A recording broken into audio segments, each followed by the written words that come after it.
मध्य विद्यालय नवीन आरक्षी रांची कांके रोड के शहर के बीचों बीच स्थित है। इस विद्यालय की प्रधान अध्यापिका डॉक्टर ज्योत्सना मिश्रा है। उन्होंने विद्यालय में एक शिक्षिका के रूप में वर्ष 2007 में योगदान दिया था और वर्ष 2016 में वे विद्यालय की प्रभारी प्रधान अध्यापिका बनी। प्रधान अध्यापिका होने के बावजूद वे कक्षा 8 की वर्ग शिक्षिका भी है और नियमित कक्षाएं भी लेती हैं। इस प्रकार वे बच्चों के साथ शैक्षिक और सह शैक्षिक गतिविधियों में लगातार जुड़ी हुई है।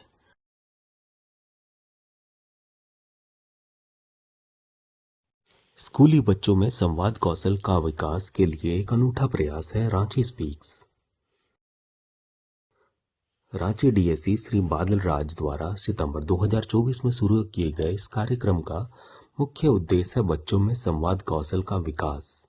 आइए हम देखते हैं प्रधान अध्यापिका के नेतृत्व में यह कार्यक्रम उनके विद्यालय में कैसे चलाया जा रहा है।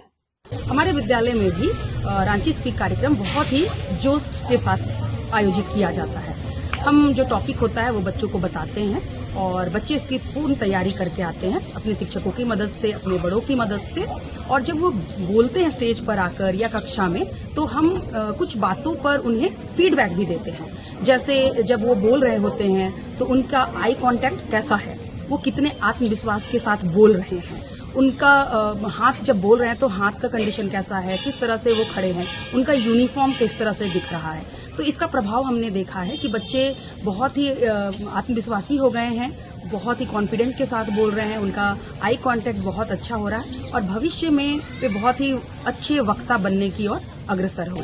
इस रांची स्पीक के माध्यम से टॉपिक की जानकारी तो हो ही रही है, लेकिन उस विशेष मंथ में जो मनाया जाता है, जैसे जयंतियां हैं या स्वतंत्रता सेनानियों के विषय में या देश की उपलब्धियों के विषय में, तो बच्चे जो हैं वो तो बोलते ही बोलते हैं कॉन्फिडेंट के साथ। लेकिन अब बच्चे क्या कर रहे हैं कि उनके विषय में जानकारियां इकट्ठी करें कि क्यों हूल दिवस मनाया जाता है। बच्चे हम शिक्षक भी जानकारियां इकट्ठी कर रहे हैं कि हूल दिवस क्यों मनाया जा रहा है, देश की उपलब्धियां क्या क्या है। तो ये हमारी डीएसई सर की एक ऐसी सराहनीय सोच है जिस सोच के परिणाम इतने अच्छे आ रहे हैं जो हमने भी कभी नहीं सोचा था कि ऐसे अद्भुत परिणाम हमें देखने को मिलेंगे।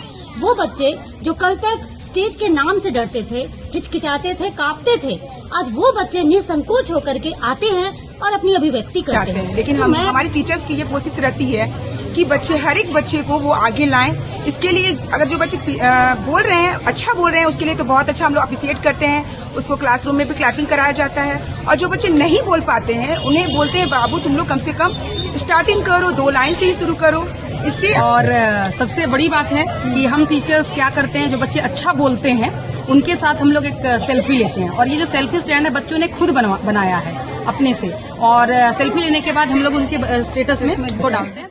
आज मैं आपको रांची स्पीक क्या है उसके बारे में बताने जा रही हूँ। रांची स्पीक हमें हर मंथ एक टॉपिक दिया जाता है, उस पर हम अपने विचार, हम उस पर जानकारी एकत्र करते हैं और हम उसे सबके सामने प्रस्तुत करते हैं। हमें रांची स्पीक के विषय में जानकारी प्राप्त करने के लिए हमारी शिक्षिका हमारी हेल्प करती है। हमें उसे क्लास बोर्ड पे लिखाती है और हम उन्हें नोट करते हैं और हम उन्हें याद करते हैं और सभी के सामने प्रस्तुत करते हैं। रांची स्पीक बोलने से हमारी बोलने की क्षमता बढ़ती है, हमारा कौशल विकास बढ़ता है और हमें नए नए वर्ड सीखने को मिलते हैं और हमारा स्टेज फियर खत्म होता है। बोलते हैं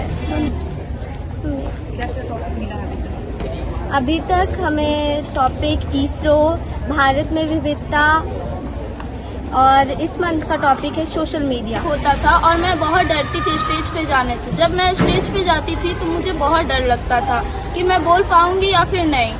उसके बाद जब से मैम सेल्फी वाला निकाल दी, जो भी बच्चे रांची स्पीक बोलते थे मैम उसके साथ सेल्फी लेती थी और अपना स्टेटस पे डालती थी, तो मुझे भी महसूस हुआ कि मैं भी मैम के स्टेटस पे रह सकती हूँ। विषय प्राप्त होते ही वे बाल संसद में उस पर गहन चर्चा करते हैं।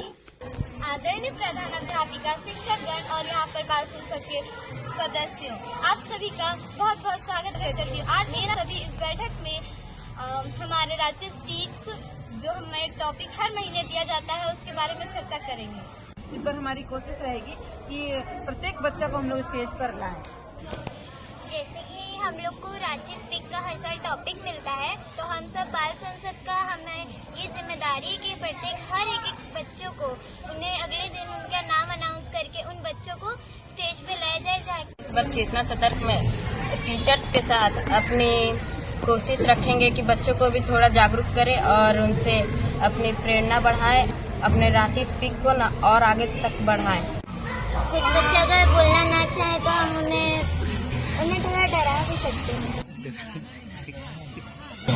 प्यार से भी बोल सकते कि हाँ कि तुम अगर बोलोगे तो तुम्हें अच्छी बातें तुम बोलोगे, जिससे तुम इन सब के बारे में जान सकोगे। अगर जो बच्चे बोलना नहीं चाहेंगे, छोटे बच्चे लोग 15 अगस्त में चल रहे तो वो लोग हम बता सकते 15 अगस्त में क्या क्या हुआ था, उन्हें थोड़ा मोड़ा कुछ जानकारी दे सकते हैं अपने तरफ से, उन्हें स्लोगन कुछ तैयारी कर सकते, कुछ नारा तैयार कर सकते हैं। क्योंकि जब बच्चे जब स्लोगन बोलते तो उनका कॉन्फिडेंस स्लोगन में ही आ जाता। और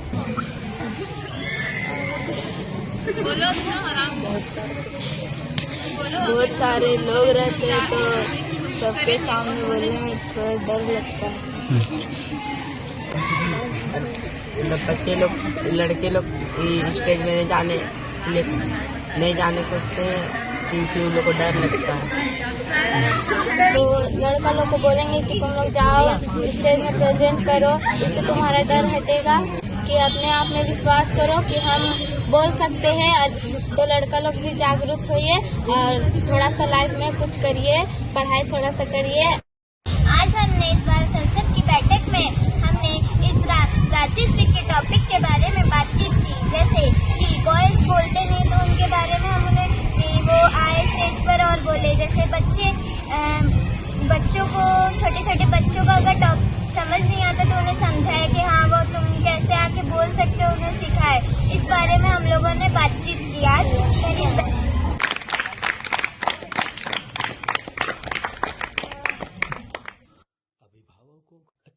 जितना छोटा छोटा बच्चा आजकल का बच्चा लोग बोल लेता है, हर चीज का कोर्स याद कर लेता है, उस तरह से हम लोग का नहीं हो पाता, क्योंकि हम लोग का समय में इतना नहीं था।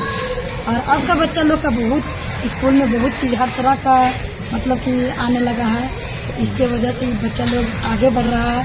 हम लोग का समय में बहुत कम था और बच्चा लोग का समय में बहुत ज्यादा हो गया, से नहीं हो पाता। हम लोग खरमसा जाते हैं अभी भी, लेकिन बच्चा लोग तो एकदम टैलेंट हो गया, कहना नहीं फायदा होता। उसको ये इतना समझ होता है कि हम स्टेज पर चल रहे हैं तो हमको दिल में तसल्ली हुआ है, दर्द है सभी से। और घर में आना देख के एकदम प्रेम करता है पूरा। वो अपना भाई को सुनाता है, फिर बहन को सुनाता है, फिर पापा मम्मी को सुनाता है। ऐसे बोले मम्मी आज तीनों बैठ के बढ़िया बोले हैं, तो हम लोग बोलते हैं अच्छा बेटा तुम बहुत अच्छा पढ़ाई किए। रांची स्पीक्स कार्यक्रम का प्रभाव अब बच्चों पर भी दिखने लगा है।